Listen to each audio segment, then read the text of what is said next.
दुष्संग से किसी का भी नाश हो सकता है, कोई भी हो,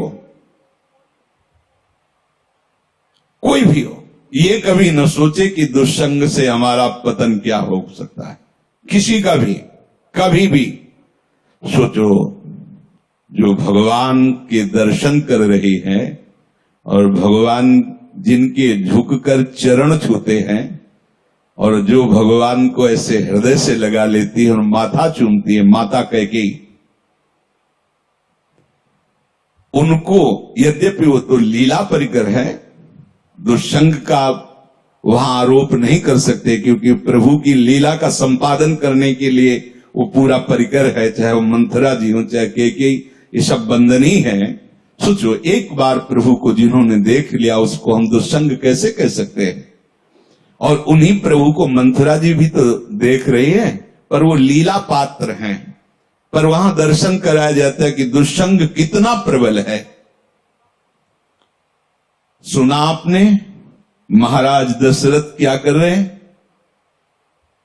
कल सुबह कौशल्या पुत्र राम को राज्याभिषेक, चक्रवर्ती सम्राट का युवराज पद कैकेयी जी ने कहा। ये सुनकर के तो ऐसा लगता है कि आज तो जो मांगे मैं दे दूं तेरे को, मेरा राम राजा बनेगा, इससे बढ़कर और क्या बात हो सकती? अभी समझे नहीं आप?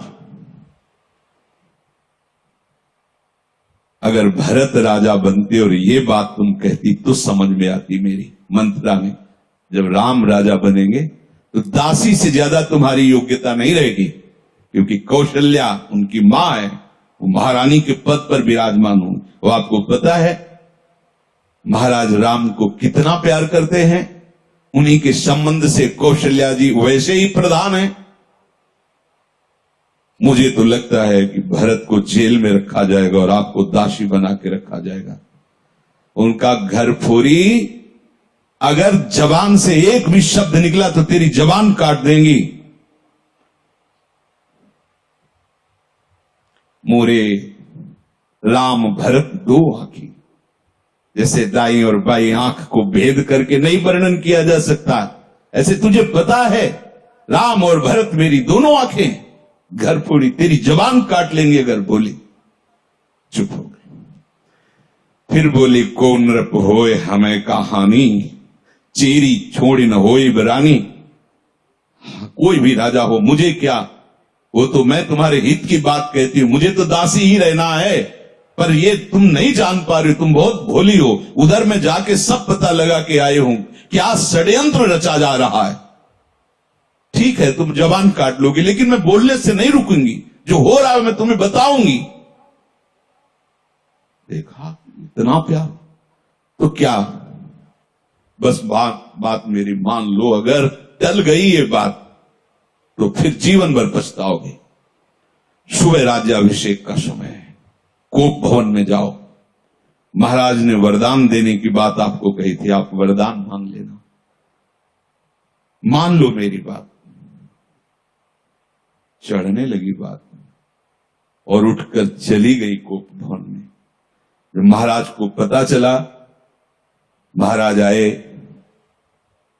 तुम्हें कोप भवन में आने की क्या आवश्यकता थी? तुम तो केवल सूचना दे देती, क्या मांग है तुम्हारी? ऐसे बलवान थे महाराज दशरथ कि देवराज इंद्र सहायता के लिए बुलाते थे जब असुरों से संग्राम होता, और भगवान के पिता बनने का सौभाग्य मिला। सब बल ऐश्वर्य संपन्न महात्मा थे महाराज दशरथ जी। और उनका केवल आप मीठी मीठी बातें करते रहते, अपने वचनों पर तो दृढ़ नहीं रहते। कैसी बात करो, रघुवंशी और अपने वचन पर दृढ़ ना होना। रघुवंशियों की आन बान शान है कि प्राण त्याग देते पर वचन नहीं त्यागते। क्या है उनका? आपने कहा था 2 वरदान, तो हंस दिए। उनका 2 क्या, 2 की जगह 4 मांग लो, क्या चाहिए तुम्हें? उनका सुना है सुबह राम का राज्याभिषेक होगा। हां, महामंगल, भगवान शिव की कृपा से ये अद्भुत सुख प्राप्त होने जा रहा है अयोध्यावासियों को, राम राजा बनेंगे। उनका हां, तो यही तो बात मैं कह रही हूं। राम का 14 वर्ष का वनवास और भरत का राज सिंहासन पर आरोप।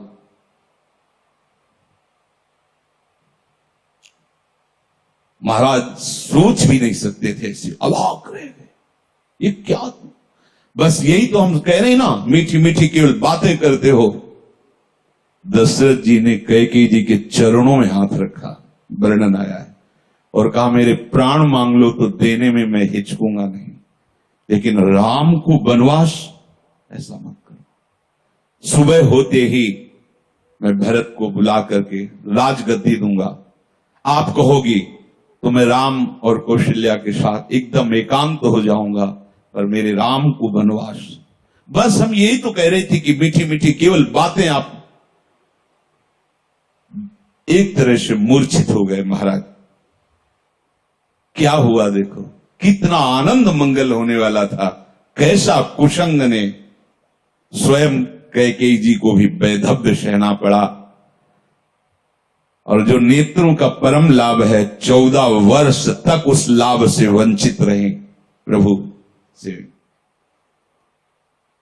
दुष्संग हरि गुरु से ऐसे क्षण में अलग कर सकता है। बहुत जैसे सत्संग में सामर्थ्य है कि लौ मात्र का सत्संग स्वर्ग और भोग मोक्ष आदि का त्यागी बना सकता है, तो वैसे कुसंग भी कम नहीं है।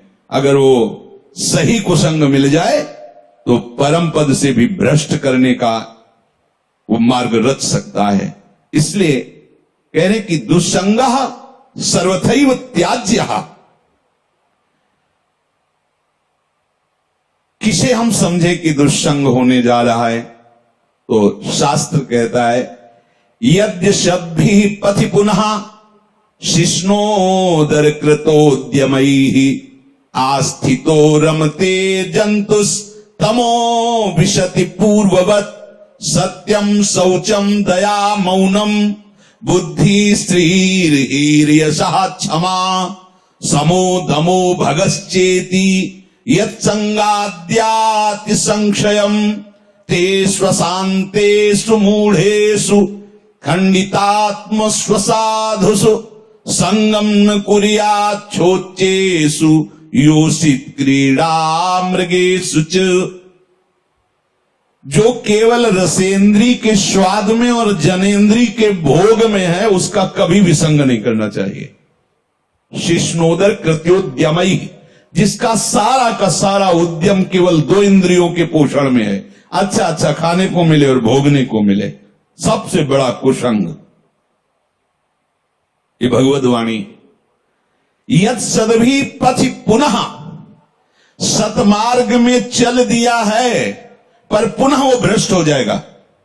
यद्य सदभी पथि पुनः शिष्णोदर कृतोद्यमई, जो केवल अच्छा अच्छा खाने को मिले और भोग भोगने को मिले जनेंद्री से, इतना ही उद्यम है।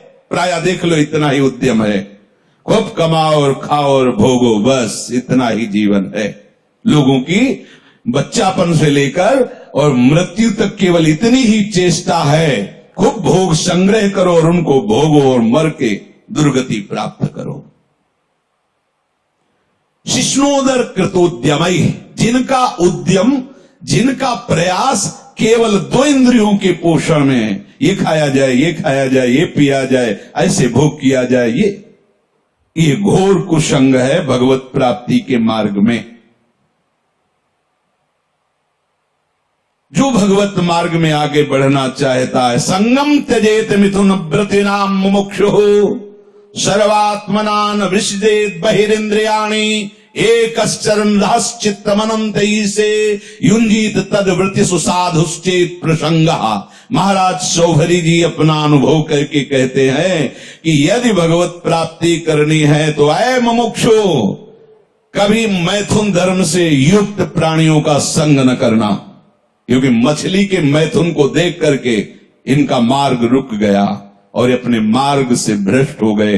50 ब्याह मानधाता की राजकुमारियों से किया। तब संगम त्यजेत मिथुन व्रतिनाम मुमुक्षु, जिसका ये व्रत बन गया है कि मैं जीवन मुक्त होकर भगवान के चरणों की आराधना करूंगा, उसको कभी मैथुन धर्म से युक्त प्राणियों का संग नहीं करना चाहिए। स्पष्ट आदेश है। संगम त्यजेत मिथुन व्रतिनाम मुमुक्षु सर्वात्मनान विसजेत बहिरिंद्रियाणी। अपनी इंद्रियों को बहिर्मुख मत होने दो, अंदर ही अंदर भगवत चिंतन परायण रहो। शिष्णोदर कृत्योद्यम ही जो हैं उनसे दूर रहो, जिनका उद्यम केवल रसेंद्रिय और जनेन्द्रिय की पुष्ट करने में है, ऐसे कुसंग का त्याग करो।